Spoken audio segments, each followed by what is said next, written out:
Delivery বয়দের জন্য কাটোয়ায় অনন্য ভাইফোঁটা অনুষ্ঠান।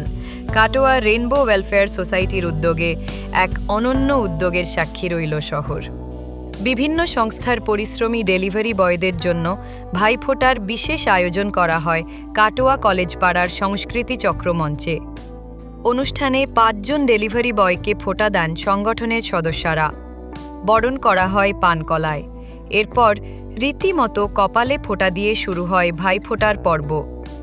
ভাই বোন উভয়ের পক্ষ থেকেই উপহার বিনিময় করা হয়। ভাইফোঁটা পাওয়ার সুযোগ পায় না, তাদের কর্মর জন্যে কর্মস্থলে ব্যস্ত থাকে।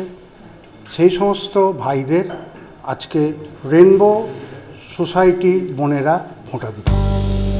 মিষ্টিমুখ ছাড়া এমন আনন্দ আয়োজন অসম্পূর্ণ। তাই ছিল নানা রকমের মিষ্টি ও কচুরি, ৩-৪ প্রকারের মুখরোচক পদে ভরে ওঠে পরিবেশ।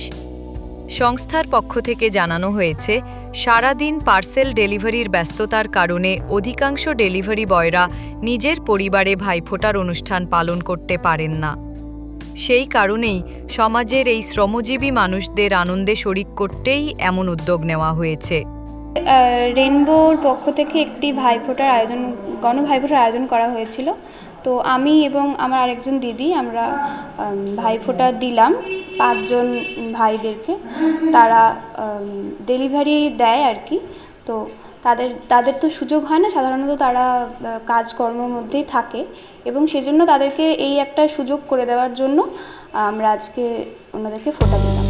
এই মানবিক উদ্যোগে আপ্লুত ডেলিভারি বয়রা বলেন, আমাদের যে ডেলিভারি বয়দের নিয়ে যে এরা এতটা ভাবনা চিন্তা, হ্যাঁ সেটাতে খুবই আনন্দিত হয়, এবং বোনদের কাছ থেকে ভাইফোঁটা পাওয়া যায়, তার জন্য খুবই আনন্দিত আমরা। সাধারণত আমরা দিনভর কাজেই ব্যস্ত থাকি। আজকের এই ভালোবাসা আর সম্মান পেয়ে সত্যিই মনটা ভরে গেল।